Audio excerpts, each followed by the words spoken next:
Elden Dogs is a proud member of the Hair of the Dogcast network. To get bonus episodes of this show, as well as access to many other amazing perks, check out patreon.com/Hair of the Dogcast.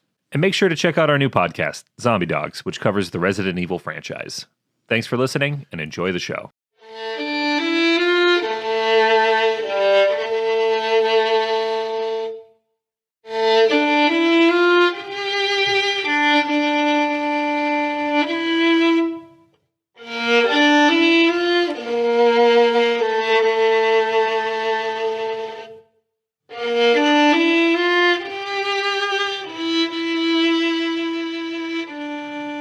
Greetings, Tarnished, and welcome to another episode of Elden Dogs. I'm your host, Brad. I'm not going to get fancy with it today. I'm Brad. Oh, you're Brad today. I'm just Brad. And turns out we like Elden Ring. Yeah, a little bit. Who are you? You know what? I'm still Lady Freya. Lady Freya. To the bitter end. Lady motherfucking Freya's, some say. I could be Alexander, just for old time's sake. Oh, Alexander's back. I'm Alexander today. And I will go with Bach. Oh, we've come full circle. Guess who's Bach? Bach again. I never was Bach, but whatever. But we are, we're your hosts for Elden Dogs, your favorite podcast about Elden Ring and items and things. You know how long we've been doing this show? I was unpacking some boxes at my new apartment. Oh, no. And I found my lanyard from MGC when we went years back. A billion years ago. That's 2 billion years ago. You know what mine says? It doesn't say Tyler. It says Elden Dogs? It says Bach. It says Bach. My good Lord.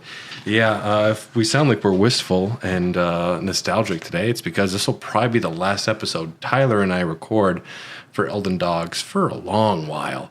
Until we finally get a chance to break through the board game, which... that's going to require 10 years of reading. It's a big box. And also the movie at some point. We will come back to reconvene there. If this is on the main feed, I hope the future is nice because this won't be out there for probably about a year. And we're talking about items today, and this is a weird one.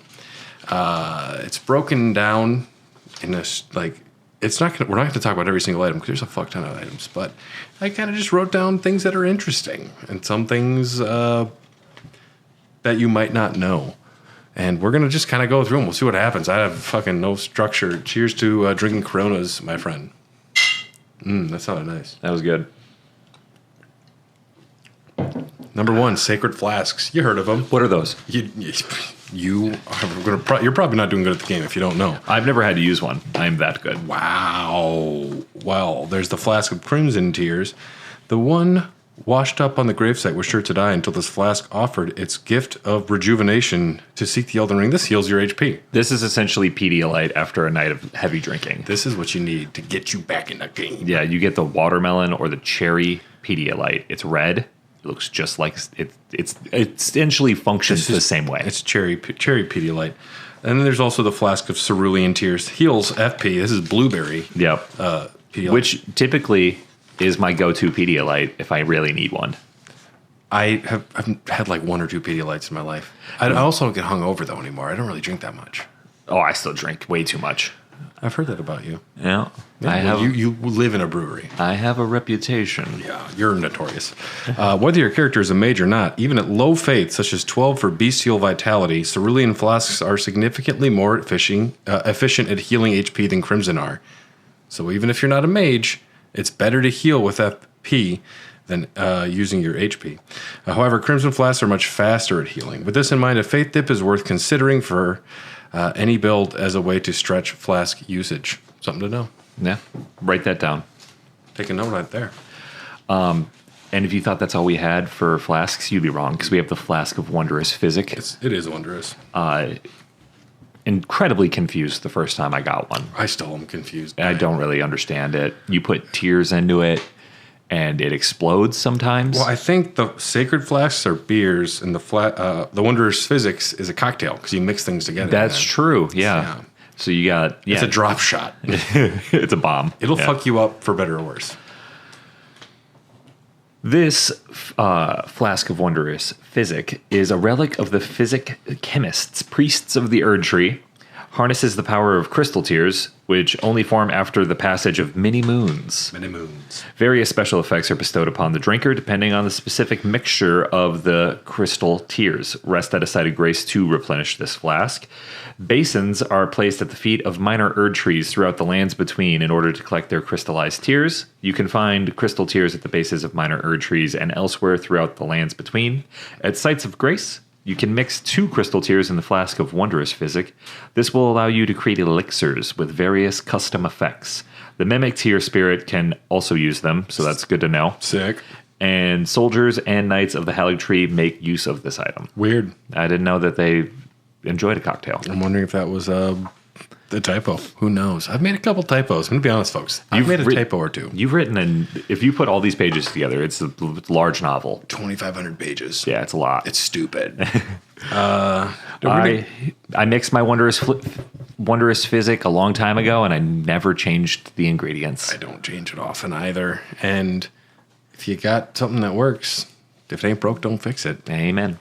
Now, there's a lot of recovery and utility items, so we're just going to bounce back and forth on some of these. The warming stones, I find to use these a lot more in Night Rain. Uses FP to generate warmth, continuously restoring the HP of those nearby. Heals any creatures, enemies, and bosses in the radius of the stone by 25 health per second. Healing effect stacks with Frenzy Flame Stones for a total of 60 health per second. Lasts for 30 seconds. Toss one down. See what it does. Yeah. Starlight shards. What remains of passing flash of starlight used to gradually recover FP. A prized item that was once used in the Eternal City as an ingredient in intoxicating draughts. Can be consumed. Draughts. Everybody. That's what we're doing. Yeah, so the Starlight Shard can be consumed to restore 2 FP per second for 60 seconds, 120 FP total. Yeah, if you're a mage, you have a Starlight Shard. You see, there's a lot of utility in these items that I never used because I didn't need them, because that's pretty good. I used Starlight Shards for a while when I was low level with my Battle Mage build, but I don't think I've used one in like a year. The thing is, for me, is I don't like to bounce through that many items in my inventory. So for something to make it in my rotation of a few items, because I need to access them fast, there's not a lot. Yeah, and I'm not getting rid of the pots. And see, that's half of them for you. That's most of them. That's all of them. The Frenzy Flame Stones heals any frenzied flame-aligned creatures, including enemies in the radius, by 35 health per second. Any humans in the radius not afflicted by the Flame of Frenzy, including sane players and all human NPCs, gain a slight buildup of madness while in the stone's radius. That's wild. Yeah, more healing. Rune Arcs, a shard of the Shattered Elden Ring. Grants the blessing of an equipped Great Rune upon use. Even if no Great Rune is equipped, it will slightly increase maximum HP upon use. That's interesting. I didn't know that. I didn't either, but it will last until you die. And I used, I think, 60 of these with Consort Radon. I did not know how many were going to be in the game, and I hoarded them until like the Fire Giant, I think, was like the first time that I ever cracked one. And you were even then you were like, I don't know. Yeah, I was like, oh no, I heard that Millennia. It's so very fucking hard. It's so finite. Today I was playing Death Stranding 2, and I was trying to make a jump to go grab this fucking like radar thing for the Lone Commander, and I missed the jump, and I fell down like 20 feet. And I'm like, I might as well restart the game now. Yeah, because I'm not. This is the worst thing that's ever happened to me. So, you're fucking lose crying, and I'm trying to climb up out of this little valley. No sticky gun for you? Sticky gun. Does that get you out of... Ooh. Interesting. The Roa Raisin, you feed to Torrent, the spectral steed. While riding to restore his HP. I guarantee you're not going to use this. I think I used one time. On accident. Yeah, probably. Honestly, I think Torrent's pretty hungry. I have so many... Because when I'm riding Torrent, I just spam the pickup button. I'll just pick up everything. Yeah. If it says pick up item, I hit it. Yeah. So I have so much Roa fruit, it's insane. And I'm not going to give it to him. He doesn't need it. He doesn't need it. He's never once acted like he needed it. Next up, we got the Lulling Branch. Pierce oneself, causing a gentle buildup of sleep. FP gradually recovers during this time. When the sleep reaches the threshold of causing temporary fogginess, no FP loss is incurred. In the midst of drowsiness, there is the will to awaken. Feelings that rise from the depths of one's heart restores 150 FP over the course of 1 minute, 5 FP restored every 2 seconds. You also receive 20 points of sleep buildup. Causes approximately 315 sleep buildup if accounting for decay between ticks on the time elapsed. You're going to heal your FP, but you're going to take a long nap. Never once ever used this. I could see the use for it, but again, I usually have managed my FP to the point where I'm not panicking. I'm like, oh, I just better take a nap. Yeah. I could see it if you have to get up, grab a beer, and go to the bathroom, and it's like, well, might as well. When was the last time you took a nap outside of your house? Were you ever in an airport, or you just had somewhere on a bench? You're just like, I just need a 10-minute nap. Dude, I don't know.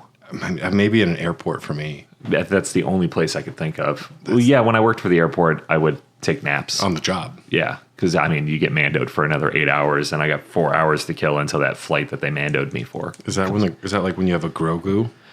Yeah. That's when you're mandoed? That's when you're mandoed. Makes sense.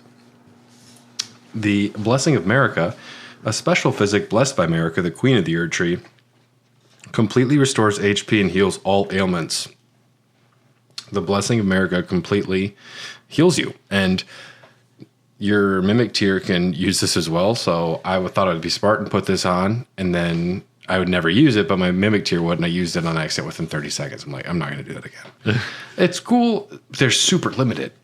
Yeah. So I don't ever want to use things that are limited because I'm terrified.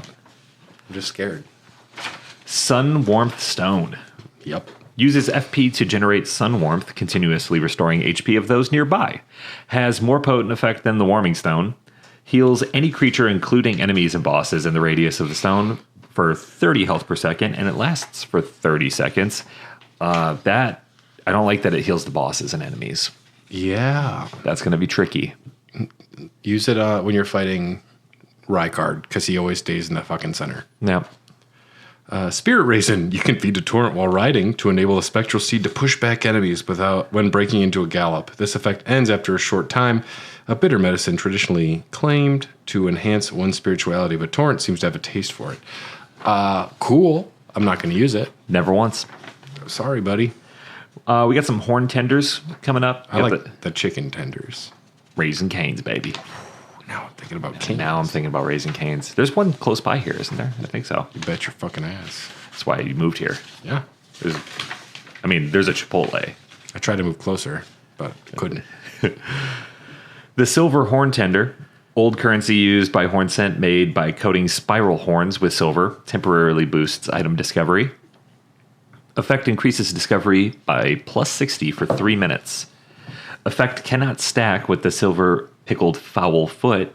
The effect can stack with the silver scarab talisman for a total of 135 discovery increase, which is better than the 125 max increase with the silver pickled foul foot. This is cool. I actually use this because I was farming for items. Yeah, I've used this before. This is one that I see, I'm like, oh, I like that. Yeah, it's good for farming. Yeah. That's 100% true. If you're trying to get rare items, it's a wonderful thing to have. Now, the Golden Horn Tender boosts the amount of runes obtained from defeating enemies for a certain duration. Can also be sold for a high price. This will boost rune acquisition by 40% for 3 minutes. The effect can be stacked with the Golden Scarab Talisman for a total of 68% rune acquisition increase. A greater value compared to the 56% increase from the Gold Pickled Foul Foot with the Talisman. Good. I've seen guys do weird builds and stuff. Yeah. And they will equip the Silver Scarab Talisman after they kill an enemy. Interesting. There is a short window. Oh, yes. Where you can equip and unequip talismans and get the Silver Scarab in there.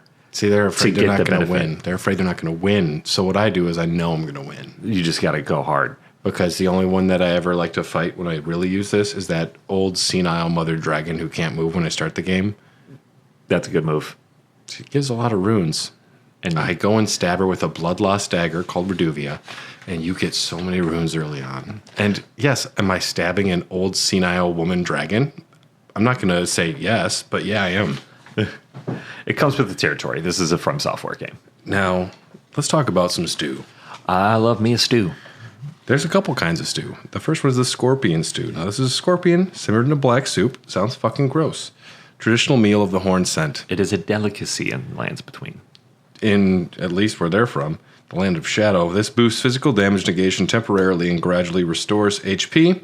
Cool stuff. Once made with love by a certain elderly woman for the family table, having long gone cold, the soup gives off a rank, sour smell. Oh, I met this old lady. She didn't like you. No, she didn't. Nope, until you put on the head of one of the locals, and she's like, Hey, I love you, bro. Here's some food. here's some cold scorpion Here's some stew. borscht. I made a borscht.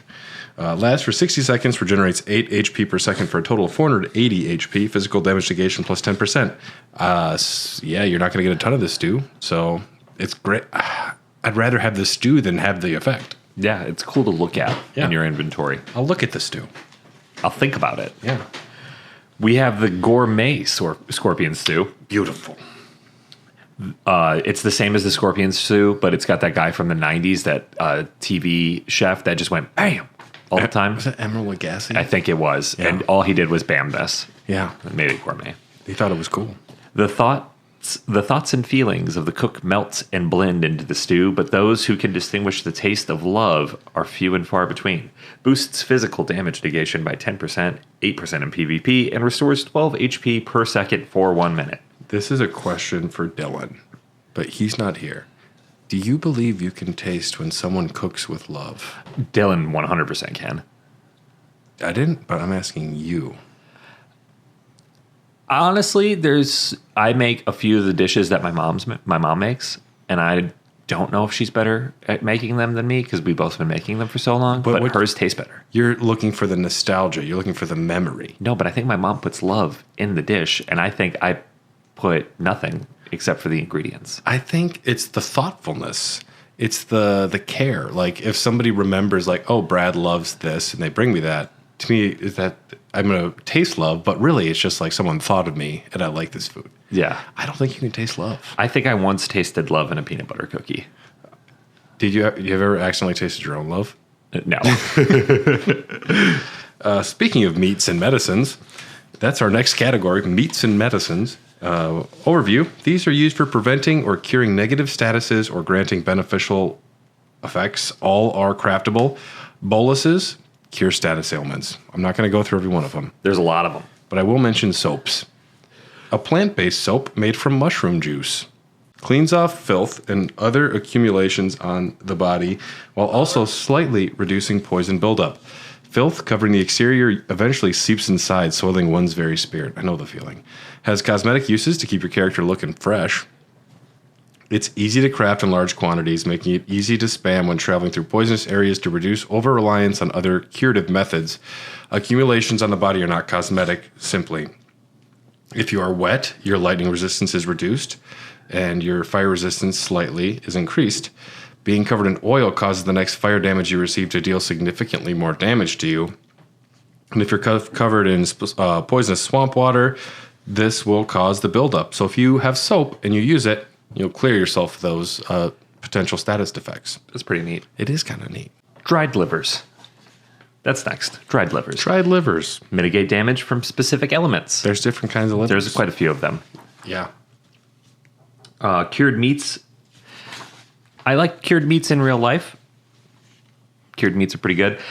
In the game, though, temporarily increases your immunity, robustness, and or focus. I did use these a whole bunch when I first started playing. Yeah. And then I just started using incantations. It just requires so much more thought to go through your menu or to like hotkey a lot of these items. If there are certain bosses, I'll go in and like throw on a few extra like rune arcs or whatever to specific scenarios. But yeah, it's like carrying around cured meats for everything. It's just the way I didn't play the game. And some people do more. We have the pickled turtleneck. This temporarily boosts stamina recovery speed. Stamina recovery speed plus 10 per second. Also, that's 22.2%. So those are big numbers.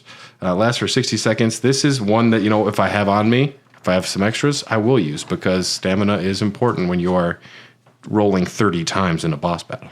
Yep. Parrying. Have you heard about parrying? That doesn't exist. I don't know if it does. I doubt it. Expedition 33 has parrying. I don't know if Elden Ring does. Yeah. Oh, parrying in that game is satisfying. Well, you either parry or you die. Yeah. I love it when the moon's about to hit you and they're like, parry it. I'm like, what? For real? The moon? It's the moon. Next up, we got the well-pickled turtleneck. Oh, yeah. The effects of the forager's brewed pickled delights are enhanced by the fermentation or rotting of the ingredients. Though this results in a pungent odor, some come to find the aroma irresistible. Temporarily grants large boost, 12 plus 12 per second to stamina, recovery speed for 60 seconds. This is an improvement over the pickled turtleneck, which only grants plus 10. But pretty cool. I like turtles. I ate a lot of turtlenecks. I will not kill a turtle for a turtleneck, but if it is already dead, I will use it. Yeah. Because I don't kill turtles. No, I did once and I felt bad. Well, you kill the spirit turtles to unlock. They're already dead. Yeah, they're not real. It's like punching a ghost. Which is, if anything, just rude. Yeah. It's like, come on, man. It's not even mean. It's just rude. I'm already dead, man. This sucks. Exalted flesh. This is a lump of animal flesh pickled in a medicinal solution mixed with fiery spices. You didn't have me until you had the fiery spices. I'm like, Has it got cayenne in it? has this got some tahini? Like, what are we talking about? Tahini. Now, this will temporarily boost your physical attack. Good stuff. Considered a delicacy in the Badlands. This invigorating repast was for the exclusive benefit of those who they deem heroes. Physical damage plus 20%. 15% for PvP, but no one plays that. Last 30 seconds. You got me thinking about tahini now. Put tahini on your pizza. Put it on watermelon. Oh, yeah, on watermelon. It's great. Yeah. Put it on some pizza. Go light with it, though. And it'll change your world. Exalted flesh, something I do enjoy. Silver pickled fowl foot. Did we already do that? No, we talked about the horns. Oh, my goodness, yes. Silver pickled fowl foot is hard to say, but it will temporarily boost item discovery. Since old times, the needy would scrape the meat clean, even from the fowl's claw. Effect increases discovery by plus 50 for 3 minutes.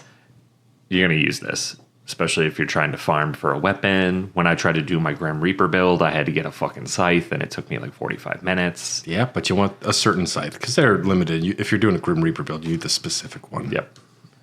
No, that makes sense. And gold pickled fowl foot increases rune acquisition by 30% for 3 minutes. A good thing. Yeah. Runes are important. You're going to use them a lot if you haven't been paying attention. You need them. You should know this. This is episode 74 or some shit. Figure it out. It is the currency, my man. At this point, maybe this game isn't for you. If you're still confused, just go back to the beginning, start at episode 1, and then pay better attention. Have you leveled up yet? Boiled prawn and crabs. So for the prawn, true connoisseurs know how to keep from oversalting. Which, is there ever too much salt? That's the trick. Yeah. That's the trick. Boost physical damage negation for a certain duration. The meat actually looks to have come from a crayfish. I like that they call it out in the description. Like, yeah, this isn't even a prawn. It looks like a crawfish. Yeah, crayfish. I see. They're different. Is it different? I think so. I dissected a crawfish in 6th grade, and now I don't think that's why I can't eat shrimp or any of that. We did a frog, and somebody took the dissected frog and they took it out of the class and they put it in the locker that no one was using, and it started smelling really bad. Oh my god! It was in there for a while, dude. And then they found out, and the school was like talking, "This is serious," and we're all like, "No one talk, quiet." Yeah. You know, my school had the most fucked up. Because I took human anatomy and all that shit, and we eventually got to the point where I went and saw a cadaver get dissected. For high school? Yeah, I was a senior. That doesn't make it okay, dude. Jesus. No, but I saw a 80-year-old woman get dissected. Was she alive? No. Well, at the beginning, she was. No. I'm still alive. They covered her face with a little cloth, thinking it would make it any better. Like, that's all that matters. It was. They should have covered up her body while they were doing it, so you didn't have to see that. It was intense, but it wasn't the most intense thing. They thought it would be a good idea leading up to this to have us dissect cats. Which, terrible idea, because we had all had cats in our life. I would skip that day. I did it, and then there was one weird kid that took it way too far. He cut the head off and stuff and was playing jokes and stuff. And I was like, you're going to be a problem one day. Horrible. And then one kid named his cat Katie, which Katie was in the class. And he's like, hey, Katie, look, I'm cutting up Katie. I'm like, you seriously are going to have a problem. I wonder how they're doing. Yeah, all that from the word crayfish. That's insane. Not that any of that matters. This prawn is delicious all the same. Yes. Physical damage negation of plus 15%, and the effect lasts for 60 seconds. Great. Now, if prawns aren't your jam, if they're not your potato salad, crabs. We can talk about crabs. I like me some crabs. See, that was my crusty crab guy. I don't know if it was good. SpongeBob. Ooh, what? I need the money. I'm close. But I'm not you're close. Mr. Krabs. I was like, what is his name? Yeah. Unlike the prawn sold, this is truly a crab. Not that it matters. It's delicious all the same. Physical damage negation of plus 20%, and the effect lasts 60 seconds. See, in real life, I don't like either of these things. I don't like crab because I don't want to have to work for my food. I don't want to have to, you got to break stuff. And I hate crab. Crab's gross. And they're like, oh, just soak it in butter. I'm like, now it's oily. Yeah. It was bad before, but now it's just a big old buttery not good. I have a friend who eats so much imitation crab, and I'm like, that's worse than regular crab. Unless it's like in a wonton, I don't want it. If you take the B at the end of crab and you flip it 180 degrees, it's just crap. Yeah. I was thinking, well, yeah, you rotate it. Yeah, it's... Oh, wait, no, you do flip it. Okay. Raw meat dumplings. Now, love these things. This is a pungent raw meatball. It's raw meat. It's just raw. Made succulent by virtue of being on the verge of turning. So it's almost gone bad, so that's why it's succulent. Restores HP, but also poisons the user. It's because it's fucking raw meat. They have a cannibal sandwich in Wisconsin. Don't get it. Not recommended for those who prefer to know the origin of their meats. This is probably human. Probably. Restores 50% max HP, but inflicts poison. This is good if you have something that's like in poison vicinity. You do better. Yeah. What they don't tell you about the raw meat dumpling, though, is if you eat it, you'll get super jacked, lose your mind, and start hating Joe Rogan. Hating? Yeah, hating and threatening to kill him and stuff. Who did that? The Liver King. Oh, okay. You haven't been keeping up with the Liver King lately? That would mean I have to pay attention to Joe Rogan, so no. I don't do that either, but I watch a lot of YouTube, and the Liver King is losing his mind right now. I like that. Yeah. Everyone is. Dragon Communion Flesh. This is what I bring to Thanksgiving every year. It boosts vigor. I bring gefilte fish. It boosts vigor, stamina, strength, and dexterity at the cost of gradual HP loss, so be careful.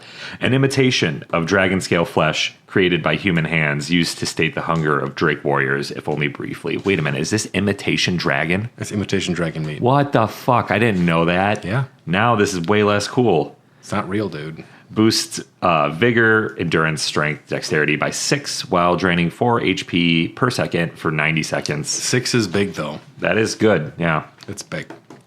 You can get dragon scale flesh, which is a lump of hot flesh carved from beneath the inverted scale said to grow in aged dragons. This is not imitation. This is aged dragon.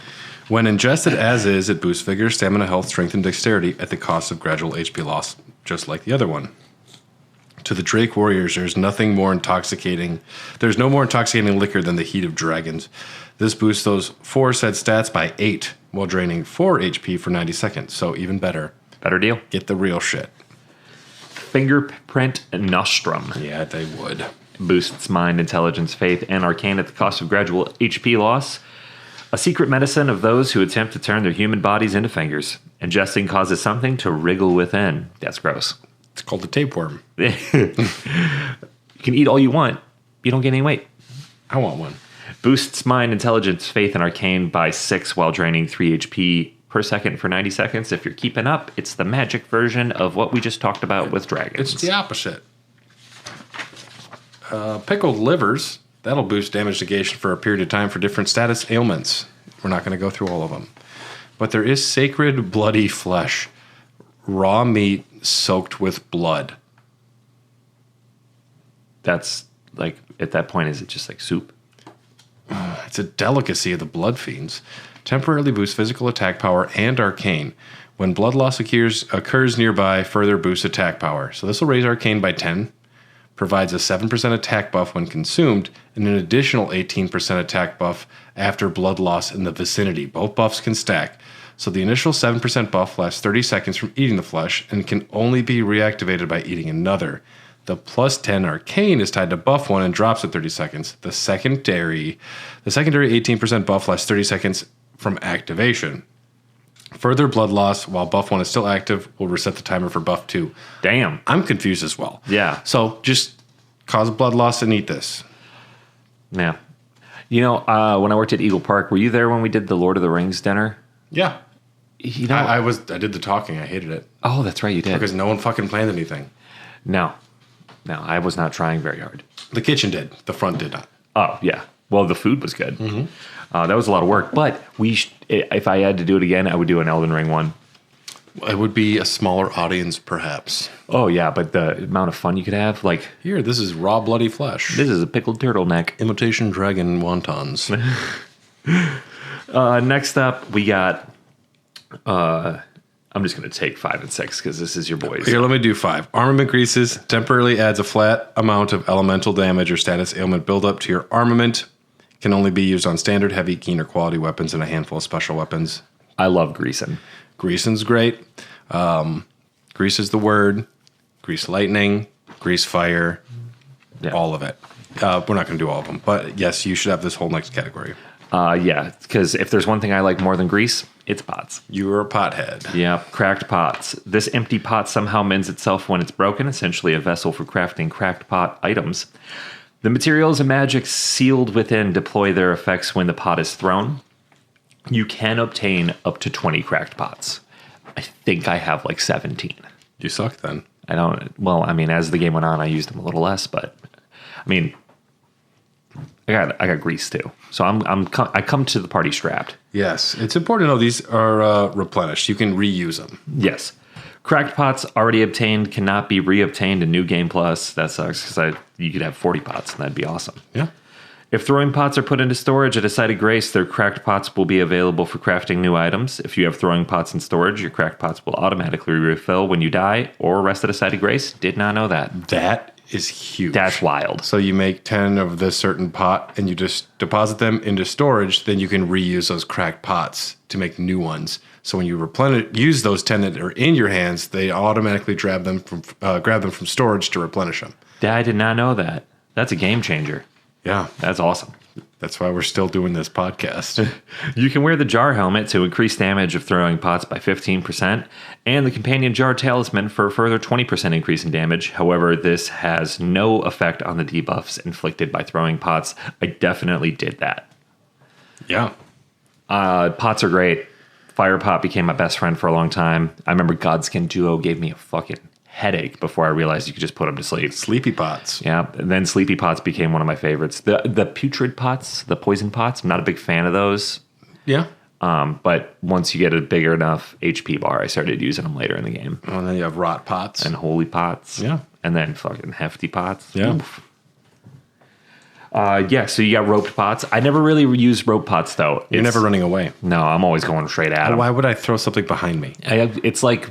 I always kind of viewed it like Mario Kart when you shoot a turtle shell behind you and you hit somebody. It doesn't happen to me very often because I'm never really trying. I use it as defense. You can look behind you. I know, but then... I'll do that only when I'm playing against real people, though, because then I know what Dylan will do. A cocktail of oil-infused materials is sealed inside, and a short rope that aids in throwing has been secured around the pot. Requires cracked pot. Throw at rearward enemies to soak them in oil, making them heavy susceptible to fire damage. I did use rope pots a little bit. I was kind of hoping it would be like the roped grease, where it's just faster. Yeah. I didn't really like that it goes behind you. Yeah. And then there's ritual pots. A special item with greater durability than a cracked pot, used to craft more advanced pot concoctions. You can create up to 10 of the ritual pots. And then you got hefty cracked pots, which are big pots. The big pots. I remember in the trailer for Shadow of the Erdtree, when they lift up the big pot, I was like, oh shit, Tyler's going to freak out. Yeah, they're fun. Yeah. I like pots. Pots are good. They're kind of a little bit of a crutch at the beginning of the game, especially if you're doing like a melee build. It just gives you a little bit more range. It's grenades. Exactly. And they're funny. Now, everyone knows me as the perfume guy. I love perfumes. Glass bottles used by perfumers used to seal various scent compounds. I use Drac Noir. I don't know if I do. Dracar Noir. I don't really use any cologne. I'm already married. I got cologne on right now. You're single. I know. You need to smell good. I got Diesel 50. I like Razor Ramon 12. I like what you did there. Essential vessel for crafting perfume items. The art of perfuming was once jealously guarded in the capital, but after the perfumers were drafted into service during the shattering, the art became widely practiced throughout the lands between. Spark aromatic will do fire damage. Poison spray mist has a stronger, unique form of deadly poison that inflicts max HP numbers plus 21 for 30 seconds.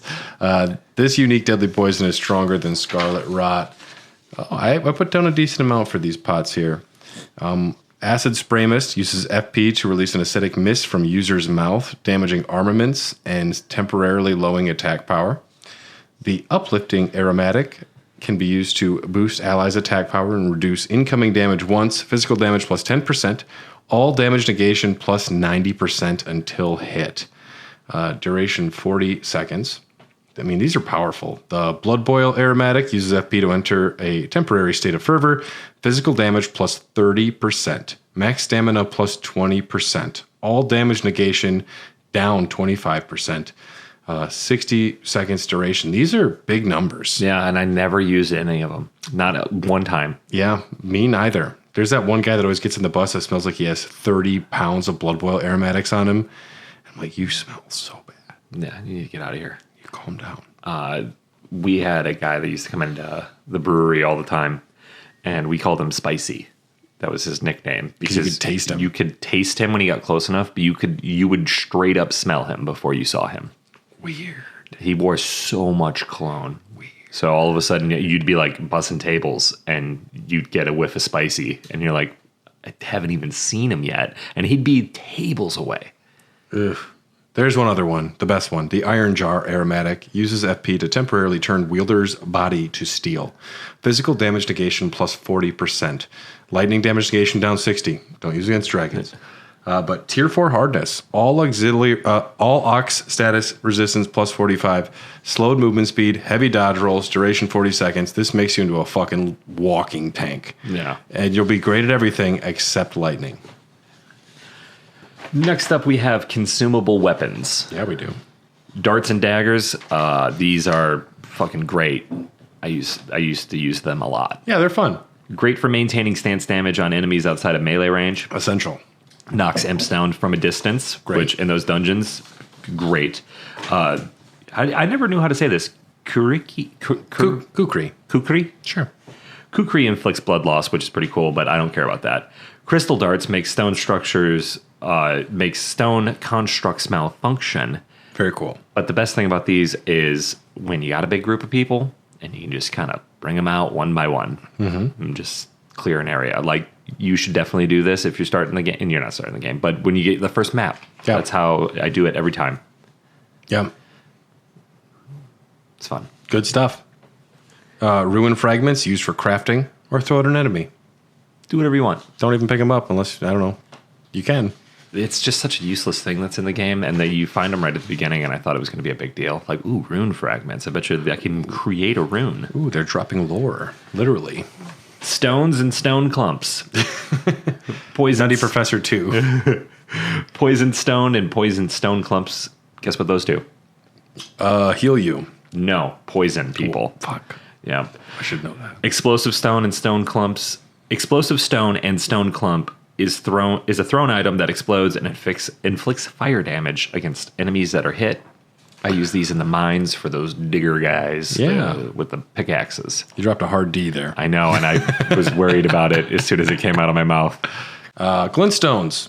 The glintstone scrap. It's a piece of glintstone tinged with unstable magic found in crystal tunnels. You break the gem using FP to produce a magic bolt. Poor quality and thereby easily broken. A sorcerer wouldn't give it a second look. These are for ding-dongs that don't know how to do real magic. The delayed bolts will auto-aim at the enemy you are locked on to when you use the item. So that's cool. The large glintstone scrap, going to be a little bigger. And the cuckoo glintstone launched straight ahead using FP. A magic bolt springs forth from the point of impact. When hitting an enemy directly, the bolts will appear behind them and hit them in the back. Use this item to damage enemies past shields. There you go. That is cool. The cuckoo's a tricky bird. I used glintstone scraps quite a bit. because they come in handy when you start running out of FP or if you just need to create some range and you're out of pots. Yeah. It's like I looked through my inventory. I'm like, oh shit, I still have these. Fun little items. Yeah. Gravity Stone fans and chunks. Junk. Notably deals strike type damage, can be useful against crystalline enemies. Will trace to the ground before firing the damage portion. Can be used close to ledges to hit below. Good luck with that one. We have the Bewitching Branch. Pierce a foe using FP to turn them into a temporary ally. Cool.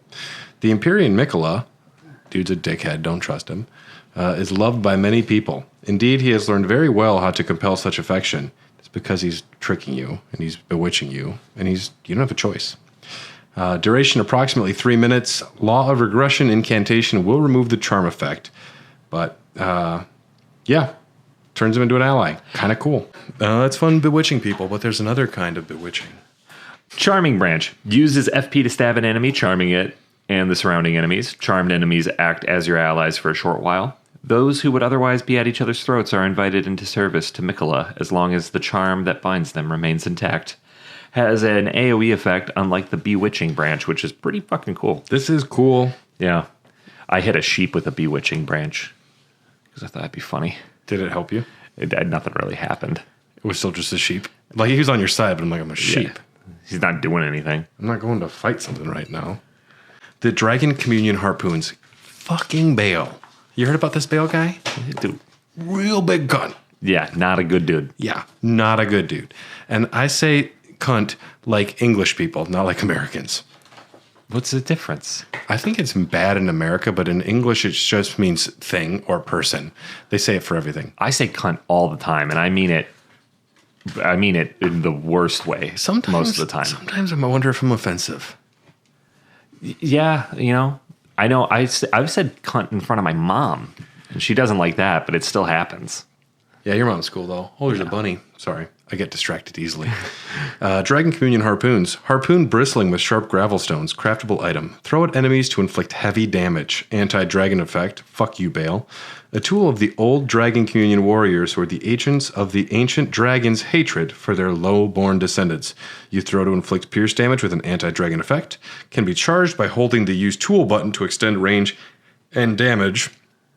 I mean, this is weird in that it's like a tool with a very unique kind of moveset almost. It's got different degrees of usage. Deals 30% damage against dragon-type enemies, plus 15% damage against ancient dragons. It's very cool when you have them. Go craft them when you're fighting a dragon. You will feel cool throwing a harpoon at a dragon, I promise you. Yeah. It's the closest. It just makes me think of like Moby Dick. It's very much based on Moby Dick. That's Egon's whole thing. Yeah. Yeah. Round rocks. They do strike damage. Therefore, they're good against miners and undead and crystallians. They're just round rocks. Yeah. I mean, tale as old as time. Round rocks. I can't even sing it to the Beauty and the Beast song because it's just 2 syllables. Glinting nails. Nail stone with shining fingerprints floating above. Uses FP to fling a magic nail that crumbles during flight. The lampreys that guard the finger ruins resemble fingers far more than they do humans, and so the finger weavers imitated their sorcery. It's, yeah. Throw little nails at people. Yeah. If you want. That's kind of cool. It's fine. Fire Sprite Stone. Yep. Uses FP to release a fire sprite that bounces along the ground. The sprite pierces through enemies, dealing fire damage. Sure does.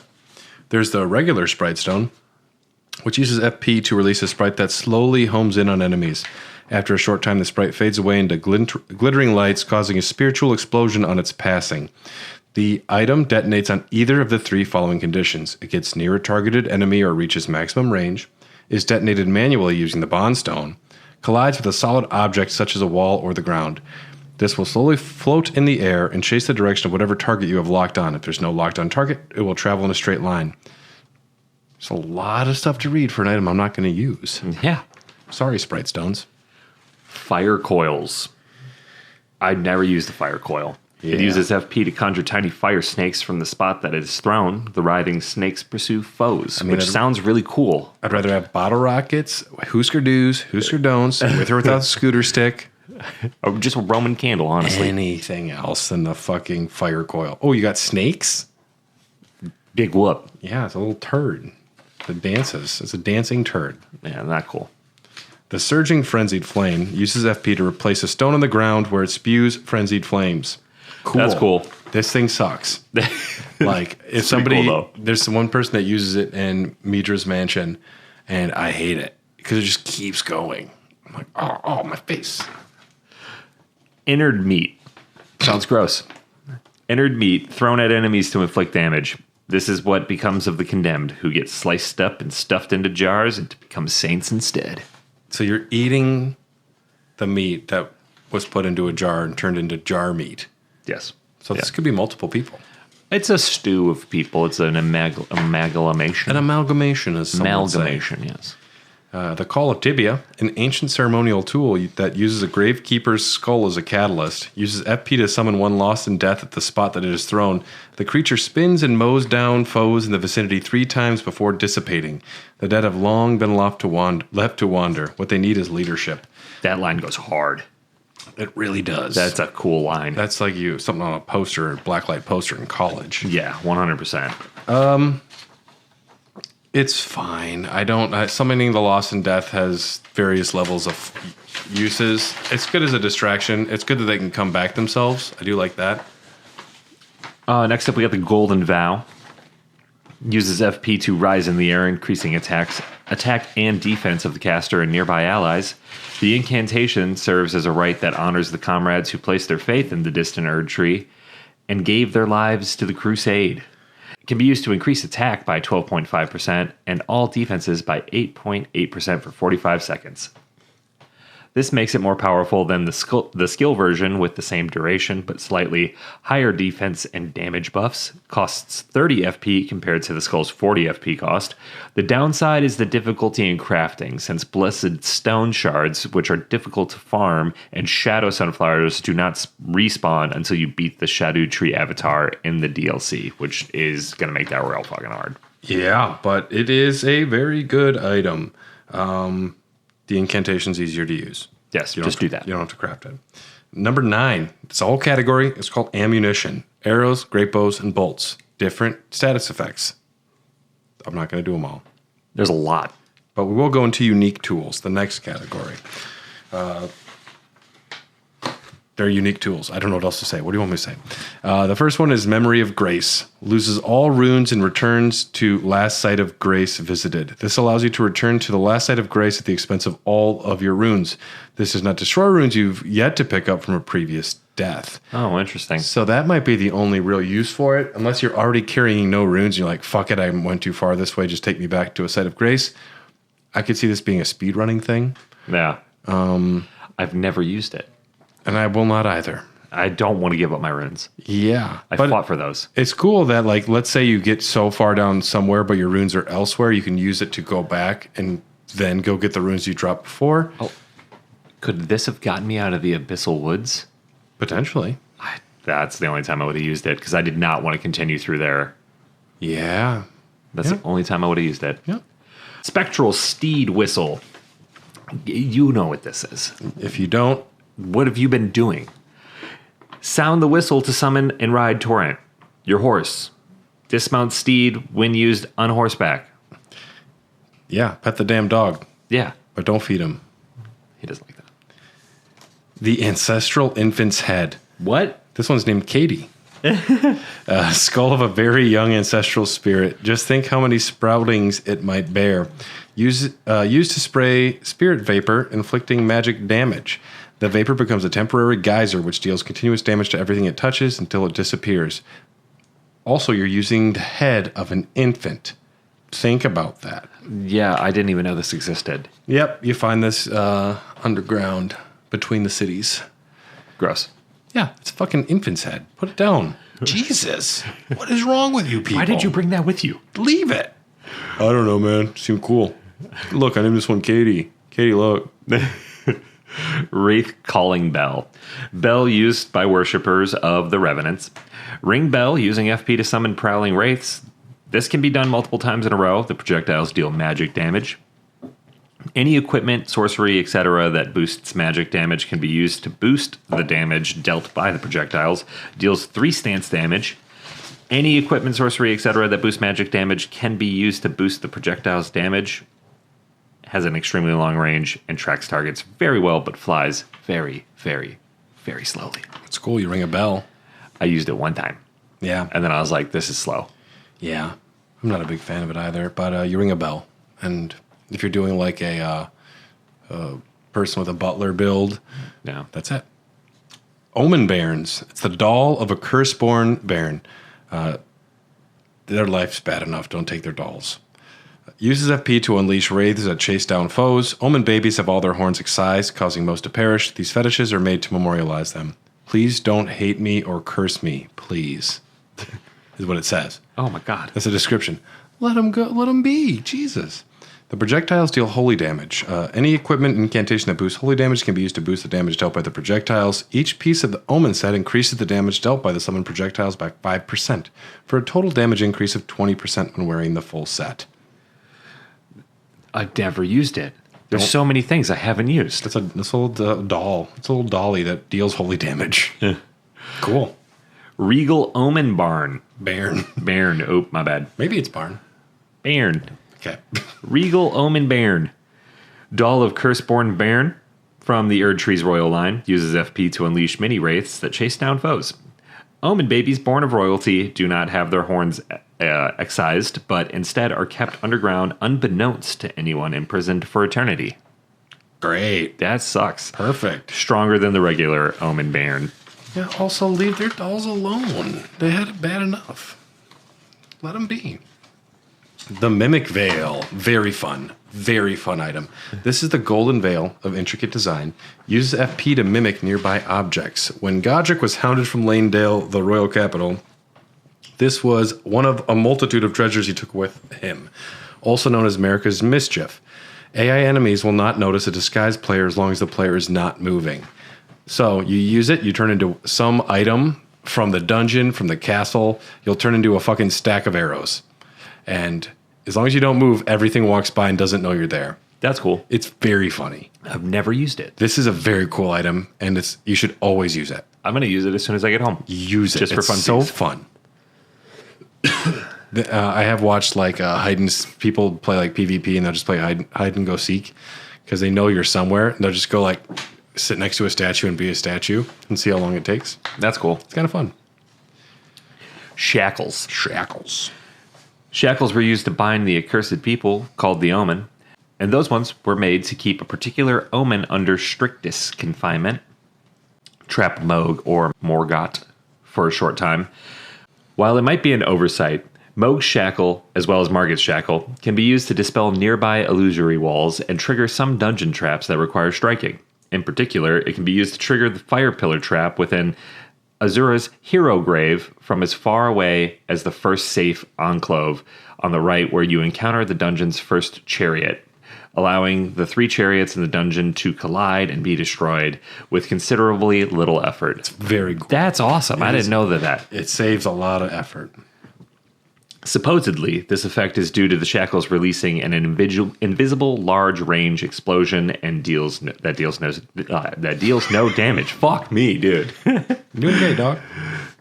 Deals no damage, but hits everything in range. Please note, though, however, Moog's Shackle has less range than Margit's Shackle. For some reason. Maybe that doesn't make any sense either, because it's like the size of the arenas are a little different. I feel like Moog's is bigger. To me, it's not about the arenas. It's about the person the shackle required. Oh, yeah, and Margit does bounce around. Yeah. Quite a bit more, I Moog think. stays home. Yeah.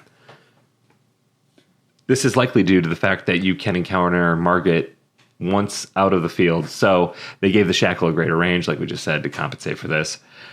The effect functions as well for unlocking blocked spirit springs in multiple zones of the DLC map.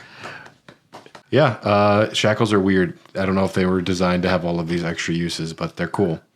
I didn't use one for a long time. It was like on like 3rd or 4th character, I decided to actually go find Margit's shackle, and it makes the fight so much easier. It's incredible. Yeah. I was just out there raw dogging it the first few times. With Moog, too, use it when he's about to go ham that first time, and then he just stops. Yeah, and it interrupts him. Pretty good. The Baldakin's Blessing, one of the most confusing items for new players. Favor bestowed by a deathbed companion. Protection of a hidden temple in the guise of a bedchamber. This will use, when you use it, it uses FP to temporarily boost your poise. This favor allows one to forget any aches and pains. In death, there is only one piece, for in death, there can be no sensation.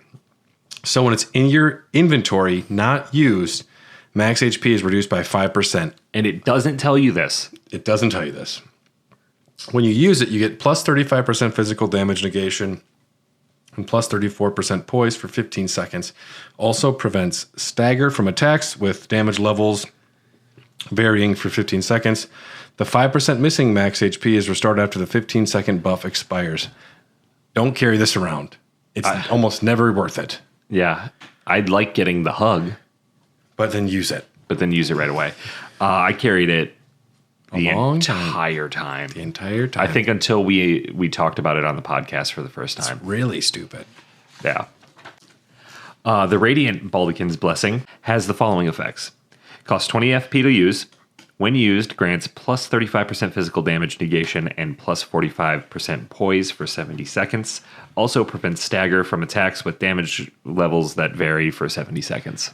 Yes. So again, at least this one, it doesn't have a negative HP while you carry it. Yeah. That's such a little tricky thing they do with the original. And this is a single-use item, so you're going to use it once and it's gone. Yeah. The Blasphemous Claw is a slab of rock engraved with traces of the Rune of Death. Can deflect the power of the Black Blade. The Blasphemous Claw can be used to deflect the power of the Black Blade, acting similarly to a parry. So you have to use this like a parry. It's useless. Useless. This will be able to parry specific melee attacks from Malekith. His sword will briefly glow yellow before attacks that can be parried. His sword also glows white before his projectile attacks, but these do not seem to be parryable. If timed correctly against these glowing attacks, it will stun him temporarily, giving him a massive window for you to attack. Hell yeah. So if you can do this parry, it's really worth it. After successfully landing a parry on him, the Blasphemous Claw inflicts around 200 points of damage. So it is very cool when you can use it right. And that's a big win. And that's a tough fight. It is. Yeah. Yeah. Pure Blood Knight's Medal. Proof that one is a glorious knight of the new dynasty of Mogwen, and the Lord of Blood will inaugurate. Praise be to Moog. Yeah. We're really glad he beat the allegations. I fucking love my man. Used to be granted audience with Moog. I hear he's going to do a Nike thing now. Really? Yeah, now that he's clear. He might actually be. He should just do it. He's starting the new Marvel. That'll be fun. Yep. Spider-Woman. Spider-Woman. Wow. Didn't see it coming. No, that's going to take a lot of makeup. Yeah. I don't know. Maybe CG. Sorry, Pure Blood Knight's Medal. Oh, yeah. No, we're done. You can use it to be granted audience with Moog. Only it is not yet time. Never's the time. Do it tonight. Don't put it off tomorrow, what you can do today. Yeah. Go see Moog. Go see Moog. The Horned Bairn uses FP to summon vengeful spirits around the caster that autonomously chase down foes. The Braided Cord Robe boosts damage of projectiles by 15%. The projectiles will deal holy damage. Any equipment, incantation, etc. that boosts holy damage can be used to boost the damage dealt by these projectiles. It's all right. It's fine if you're into that thing. Perfumed oil of Rana. Use a small bottle wrapped in a bright red cloth filled with flammable perfume oil. Uses FP to sprout flames forward. The dancers of Rana keep these concealed as they dance, marking their height of their passion with an explosion of searing flame and sweet, enticing scents. So right when they do the big move where they slide down the pole, they go, poof, that's awesome. and they go, shh. That's so cool. Yeah. Any equipment. And you know Leonard Skinner is playing or something? Oh, 100%. Yeah. That smell is playing in the background. Ooh. That smell. That song is about death by drunk drivers. It's about the smell of death that is lingering on the band. I watched a whole documentary. Plus, it's got one of the most sinister fucking lines, like whiskey bottle. I thought it was about that sweet Fancy kush, car. bro. I thought it was about that sweet kush, bro. No, it's about, they used to say that the smell of death lingered around the band. And then it starts with whiskey bottles, shiny, fancy cars, oak tree, you're in my way. They should damn. They should try Drakkar Noir. They should. Yeah. It's Then going it'll to just smell like shit. it's gonna be tough because they're dead. Yeah. Oh, man, yeah. I love Leonard Skinner. Any equipment, incantation, etc. that boosts fire damage can be used to boost the damage of this tool. The Bond Stone, a ritual implement made to control explosions of spiritual power, used to cause a spiritual explosion, consuming the sprite dwelling within the sprite stone. Use Bond Stone to detonate the projectile for massive explosion. So grab an item you'll probably never use it, switch to another item that's only usable for that one item you're not using, and then use it to blow up that item. Hell yeah. I want to see someone that does like a fucking real playthrough with this stuff, because I'd like to watch an all only items and tools playthrough. I bet you that guy's done one. It'd be interesting. Done so many. Ancient Dragon's Blessing. Favor bestowed by the Dragon Communion Priestess in the name of the Dragon Lord Placidusax. Consume FP to increase all forms of damage negation, including physical. This also increases damage negation while guarding as an additional effect, which that's pretty cool. Increases all damage negation types by 10% for 70 seconds. Very cool. Use it. Next, we have Miquella's Great Rune. Getting hit by the final boss grab attack applies a glowing symbol to the player's head. If the player is grabbed a second time, it will result in an automatic game over with a heart stolen message. Miquella's Great Rune can be used after the first grab to remove the glowing symbol, preventing the second grab from causing a game over. It is reusable and can be used to remove the status effect as often as required during the fight. Unique scenario, when you are actually fighting Consort Radahn, you don't want to fuck it up from this, so have it available for that one time. Rock Hearts.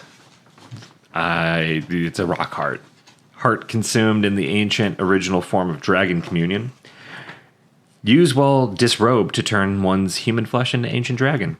This change cannot be undone except by death. Using this heart while already transformed temporarily boosts Dragon Communion incantations. The last thing the partaker saw with human eyes was a sunset. Its colors faded and tarnished, a remote thing from eternity. Being in dragon form passively boosts all 4 statuses resistances by 50. Big. That's a lot. It is a lot. This form gives a flat 10% to all damage negations before factoring in equipments and buffs. It does not, however, provide any poise. Yes. When you use the heart while in dragon form, it gives you another 20% damage to Dragon Communion incantations for 60 seconds. Interesting. That's If you want to do a dragon build. Yeah, that's cool. I could get behind that. The Priestess Heart, if you use while butt naked, it turns your flesh into an ancient dragon. This cannot be undone except by death. Same situation. Wearing no armor to use it, the item will then change you into the dragon form. 7% damage negation across the board and 70 resistances. Boosts dragon cult incantations damages by 20%. Damage buff can stack with Golden Vow. Pretty cool. Lamenter's Mask. A stone mask twisted into expression of rapturous grief. Use while disrobed to transform into a lamenter. The change cannot be undone except by death. Using the mask while already transformed causes the head to swell in size. This transformation tallies with the state of a Denzian of paradise. But the people of the tower denied and hid it from the world in their foolishness. They viewed true bliss with deep fear. That guy's too happy. Something's wrong with him. Yeah, there ain't something right about that boy. I don't like it when people are happy. You need to be sad. Be sad. Transforms wearer into lamenter, a transformation that is irreversible until death. Yeah. All armor must be removed before it can be used. This includes the head, the chest, the arms, and leg armor. It's called being naked, folks. Yeah, down to your skivvies. Am I naked if I'm wearing leg armor? What do you think? Well, my character is a never nude. Yeah. Because he's constantly got a loincloth on. There are literally dozens of us. Yeah, there's literally dozens of us. Using the item again while in Lamenter's form causes the wearer's head to swell in size. Wait. Yeah, you can read it again because it's the same thing. That's the same thing. Your head goes, it's big head mode. Increases arcane by 8. Grants +5 damage negation to all damage types except holy, which gets a +20. The Iris of Grace, placed in the eye of another to grant them the light of grace as a fleeting blessing, can also be used to receive the blessing of an equipped Great Rune. So that's what you're going to use it for, unless you want to use it to get an item or a Spirit Ash. Iris of Occultation. Occultation. Close enough. Place on the eye of another to deny them light in all of its forms. Can be used to receive the blessing of an equipped Great Rune at the cost of all runes currently held. So what if I only had one? Deal. That's the trick. That's the art of the deal. Tiolier's concoction. Kills yourself. Damn. That's all you do with it. It's just poison. Super sweet sleep, dude. It's that good. A good sleep. That good sleep. It's death. So, but it is sleep. Is it just like alcohol and pain, like sleeping pills? Like crushed together, put together? Antifreeze. Antifreeze. Next up, the next category we got is navigation and communication items. Bizarre stuff. We're into the weirdos. Yeah, like a tarnished, wizened finger. What? What is that? It's a finger. You can use it to write messages. Your messages will be conveyed to other worlds, allowing other players to read them. It's a relic of those who came before, left to help those who would come after, unless you're being a little butthole. Try finger, butthole. I did put a message somewhere that said, like, try jump, and it was just next to a cliff, and people jumped off. I don't know if I ever really wrote a message. I decided to be kind of a troll with it for a little bit. Very funny. You didn't annoy me at all then. No. You bastard. I hate it when people put them right at the base of ladders. Yeah, that's where they put them too. I know. I never did that because I hate that. But if you choose to listen to the message, whose fault is it really? Well, you're trying to use the ladder. No, I mean like when I put the message next to the cliff that says try jump. Oh, then it's on them. Then it's on because it clearly looks like it's going nowhere. Sometimes, though, you don't know. Yeah, it could be. The Rainbow Stone. It's a ruin fragment that has undergone some simple processing. It's a craftable item. Stones such as these shine with the colors of the rainbow, making them useful markers when placed on the ground. Can also be dropped to gauge the distance of a fall. When I found that out on this podcast, that was a game changer. The higher the pitch of the sound, the higher the likelihood of the fall being fatal. Once used to entertain children on the fringes of the lands between. Cute. May be used to test if a fall will be fatal. If it shatters after tossing it off a ledge, your character will die from that fall. Really? Yep. Well, I just saw the color that it was when it was on the ground. That's all I paid attention to. Obviously, if it shatters, you'll die. You can also use it to like a trail of breadcrumbs to trace your way back out if you're stupid. I've done that before. I mean, if you need a guide. I wonder if I went down to like very low HP and then threw one off of does it count your current HP or like I wonder. Doesn't say. Check out Ellen Dog's next season. Glowstones. Amidst light from the location is placed, illuminating surroundings. However, the effect is short-lived and it lacks the diverse colors of the rainbow stone. May serve some benefit at dark places or at night. I used them a handful of times at the beginning when I didn't have a torch. Then you got a torch and you never used it again. And then I got the lantern, and then I was like, I don't need a torch anymore. Fun item, the soft cotton. I use these a lot. That's actually really good. Yeah. A soft but sturdy cotton formed from splitting open row of fruit in a particular manner, craftable item. Attaching this cotton to the bottom of one's feet allows for a temporary reduction in fall damage and sound. That's the big one. If you must court danger, at the very least, tread lightly. Can be used to temporarily reduce fall damage and sound. Assassin's Approach, the long-tail cat talisman, and soft cotton are three items that prevent fall damage from being taken. They do not change the height at which falls become lethal, though, which remains fixed at 20 meters. Using one of these means that the fall damage that is normally incurred from 16 meters to 19.9 meters isn't taken at all. Only lasts 20 seconds, so that's all stupid. Just use the soft cotton to be quiet when sneaking. That's all I used it for. Yeah. I used it a lot in Stormvale. Yeah. Next up, we got the Script Stone. Uses FP to reveal more messages from other worlds. Words are gregarious things, drawn to one another much as people are. This effect lasts 2 minutes, so if you want more messages to appear at more ladders, use this bad boy. Stupid. Whatever. If you want more messages, go for it. Grace Mimic. Similar to a grace, the fetish draws rays guiding the way, only without any sense of order. Useful as a last resort for those who have lost their way, or for those who believe that unrefined guidance will lead to truer encounters. Ignorance is bliss. Creates a fake sight of grace that also produces a guidance lights that points in a random direction. Cannot be interacted with once placed. Can be useful for invaders in PvP? Not really, because they already know where the sites of grace are. Yeah, put this at the top of the list of things I don't care about. This one is really confusing to me.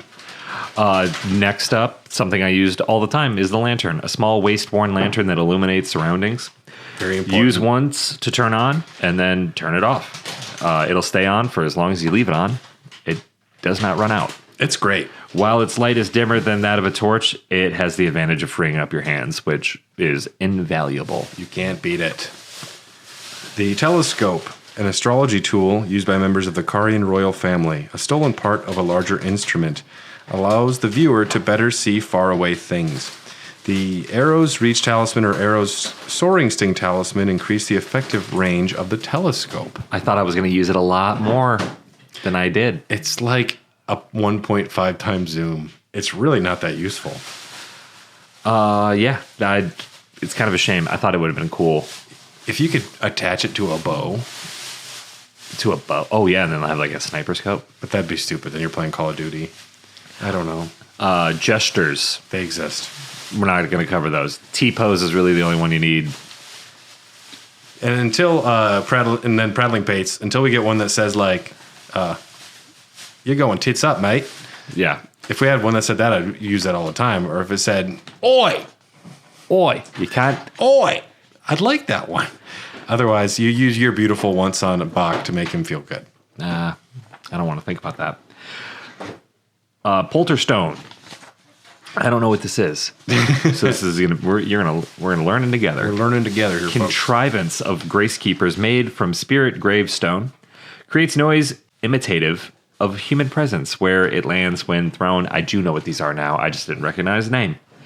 Said to have been used by the solitary grave keepers to distract themselves from their longing for company, which is just sad. Yeah. That just makes me sad. It's like listening to a podcast if you don't have friends. Oh, now I'm really sad. Hey, what's up, friends? Finally, I can induce schizophrenia and random hosts by putting a bunch of these around in dungeons. Thank you, Miyazaki. I like that. Yeah, Polterstones. They're kind of interesting.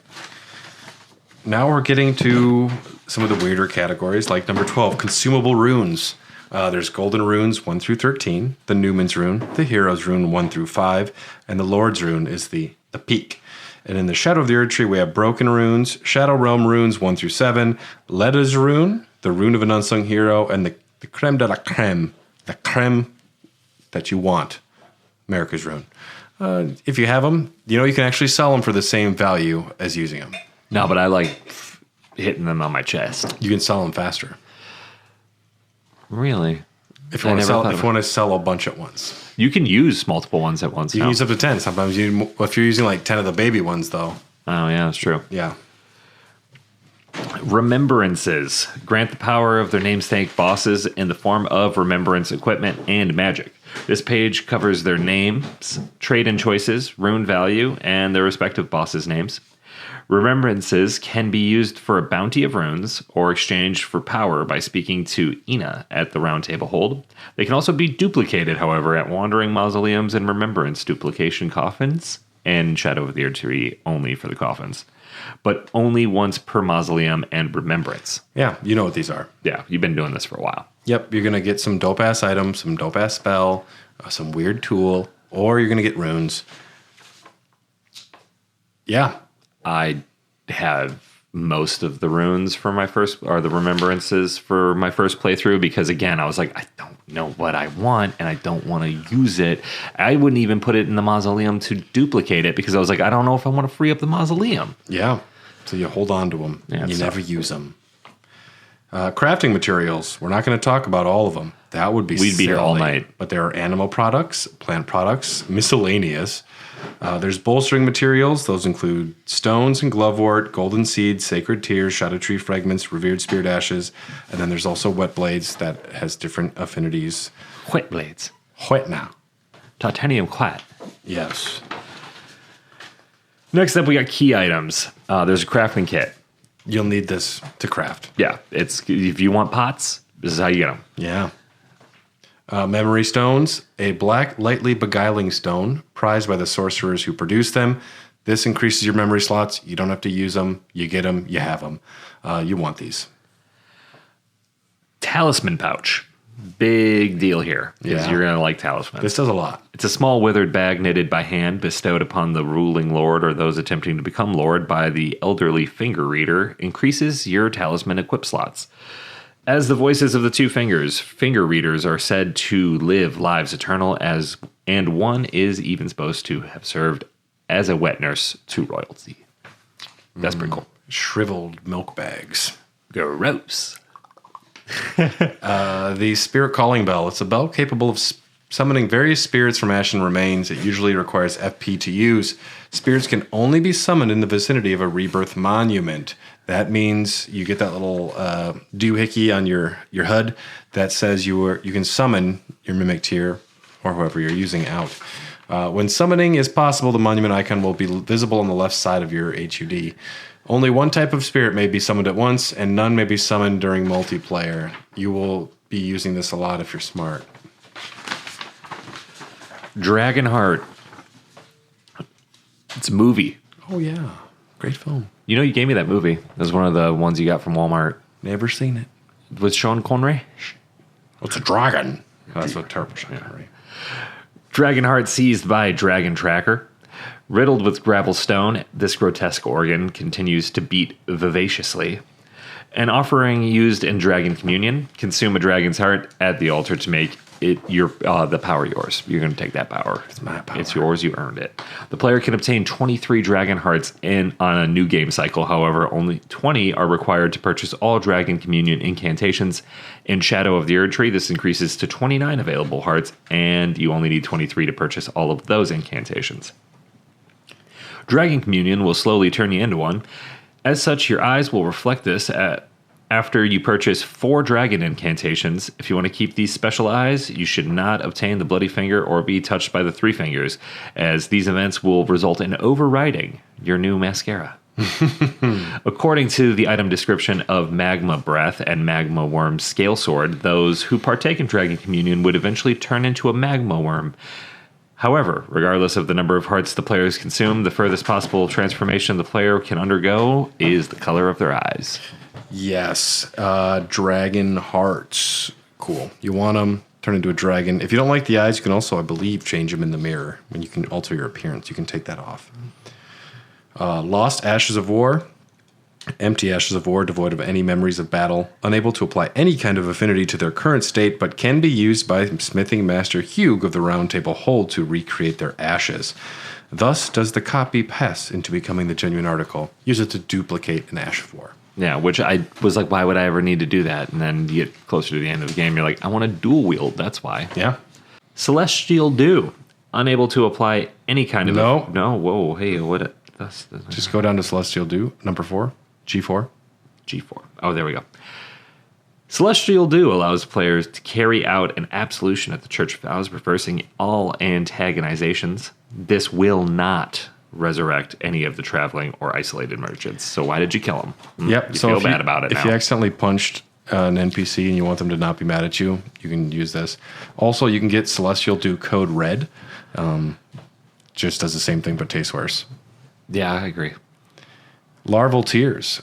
Core of a creature of mimicry known as a silver tear. As much as a substance, it is a living organism. Material required by the amber egg cradled by Renala, Queen of the Full Moon, to birth people anew. Being born anew allows the reallocation of attributes boosted by leveling up. If the player gives Bach the Seamster a larval tear, he will visit Renala. Which also, kudos to you, Bach, for getting through all of Rave Lucaria to get there. Yeah. Not easy. But then he's reborn with the human visage and dies right away. The player will not be able to use his services for the rest of the game. I was very sad. Sorry, buddy. You're my boy, Bach. Last category, the Great Runes. This is it. A lot of people sleep on these a little bit. Yeah. Yeah. We're going to talk about them. First up is Godric. This great rune is known as the Anchor Ring, found in the center of the Elden Ring. The first demigods were the Elden Lord Godfrey and his offspring, the Golden Lineage. This great rune blesses the player character by raising all attributes by 5. Pretty base, pretty standard.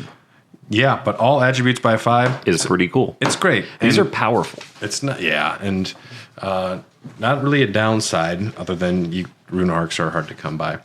The Great Rune of the Unborn. This is the Amber Egg clutched by Renala. This is how you can be reborn. You do have to go there. That's all that one is, but it's important to note. Respecking is fun. You'll need it sometimes. All right, next up we have Radahn. Radahn was amongst the children of Renala and Radagon, who became demigod stepchildren after Radagon's union with Queen Marika. Yeah, it's still like he fucked himself. She fucked Literally. She fucked himself. Look at that. Whoa. The Great Rune burns to resist the encroachment of Scarlet Rot. Radon's Great Rune increases HP, stamina, and FP by 15%. This numbers. rune is usually a better option than Godric's Rune once you have reached that the soft caps. The health increase from the +5 vigor Godric's Rune provides drops below 15% at 37 vigor. Mm-hmm. The low per level increase to stamina from endurance and high starting value means that Radon's Rune is always better than Godric's. The FP increases from +5 mind drops to below 15% at level 39. This rune is more designated for heavy invest tank builds and heavy FP dependent builds. That's the one that I use the most. Yeah, better than Godric once you get to these higher levels. Next, I'll do Millennia. The blessing of this half-rotted rune reduces the healing power of Flask of Crimson Tears. And yet, due to the infusion of Millennia's Spirit of Resistance, attacks made immediately after receiving damage will partially recover HP. While this rune is active, getting hit will activate a small window of roughly 5 seconds where dealing damage will slightly restore HP up to the amount before you got hit. Think kind of Bloodborne. Self-inflicted damage such as Bloody Slash or Seppuku does not trigger this. Only enemy hits. The amount restored per hit is dependent on the type of attack, light, heavy, charged, jumping, and your weapon class. Total damage does not affect the restored HP, but rather the damage modifiers of the weapon attack performed. This makes jumping attacks and charged attacks restore more percentage of an HP on a hit. Getting hit multiple times in a row will reset the restore point to the amount of HP you had after the previous hit. For example, if hit 1 reduces you from 500 to 400 HP, then hit 2 reduces your HP from 400 to 300 HP. You'll only be able to restore back up to 400 by dealing damage at this point. There is a separate light red HP bar that indicates how much HP you can restore through dealing damage. The Flask of Crimson Tears is reduced to 85% of its normal HP recovery while this is active. Having the Great Rune just equipped but not active will not have any effect. This rune borrows heavily from and is almost identical to a mechanic in Bloodborne called Rally, in which the player is able to regain their lost HP for 5 seconds after receiving damage. Essentially, play some Bloodborne. Yeah. Bloodborne. It's good for you. Yeah. Morgott. Yes. This great rune is the anchor ring that houses the base and provides 2 things. That the Omen King was born of the Golden Lineage and that he is indeed the Lord of Lindell. Increases health by 25%. This multiplier gets applied after all other health increasing buffs, equipment, and spells. Yeah. It's flat HP, not bad. I do prefer the Radon stat buffs more because it's a little more spread out. Next, we have Rykard. Rykard was amongst the children of Renal and Radagon who became demigod stepchildren after Radagon's union with Queen Marika. But Rykard fed himself to a fucking snake. Great rune and all. This will restore 80 HP plus 7% of players' max HP each time an enemy is defeated. Hailing effect stacks with Blasphemous Blade. That's a word you like, Tyler. Yeah, my ears just perked up. Great Horn Hammer, Serpent God's Curved Sword, and Taker's Cameo. Since the health restore only works upon killing an enemy, the rune is effectively useless against most bosses. It does, however, work pretty well to clear minor dungeons like catacombs or caves, or overworld areas with multiple enemies. So it's solid. If you don't die, this will just keep healing you. Yeah, that's pretty awesome. Not bad. And stacking with Blasphemous Blade is pretty cool. Just don't die. And lastly, we have Moog. Moog and Morgott are twin brothers, and their great runes are naturally similar. But Moog's rune is soaked in accursed blood. Gross. Cool. Soaked in the accursed blood from his devout love for the wretched mire that he was born into far below the earth. That's just so sad. Moog's great rune allows the user to grant the blessing of blood to summoned spirits from spirit ashes or legendary spirit ashes or the native monsters or bosses are in an invaded world. Oh. The blessing of blood makes it so that every time those blessed by it kill an enemy, the user of the great rune will be healed by 10% of their maximum HP. Additionally, when anyone is overcome and afflicted with blood loss in the vicinity of a blessed individual, the blessed individual or individuals will gain a damage buff similar to that of the Lord of Blood's exaltation for approximately 20 seconds. When invading with the rune's effect active, the invader gets 3 Phantom Great Runes, which allow the user to apply the blessing to monsters who are within melee range. The first use of the Phantom Rune costs health, while subsequent uses have no cost other than the item itself. Moog's Great Rune is useless to me. This is particularly useless. I don't do invasions. I don't fuck with that shit. No, thank you. Yeah, I don't either. Now, here are the other categories which we're not going to discuss anything in. Keys and medallions. They open things. Quests and NPC items. Cookbooks. Alteration items. Maps. Bell bearings. Books and scrolls. Notes, letters, and paintings. There's a ton.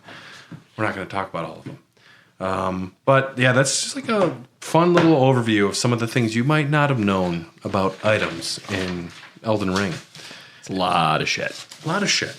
Now, what's going to happen now is Tyler and I are going to take a wee hiatus. There's still, if you're on the Patreon, there's more Night Rain episodes coming. But after that, eventually there will be a board game episode. And I think we will just have like a fun celebration end episode where we probably just get a little drunk and just talk about the game really loosely. Yeah, that'll be fun. That might be Patreon only. We'll see how it goes. And I was thinking maybe just like a really loose, just like kind of super light lore discussion of the timeline. But otherwise, this is our last like super deep dive.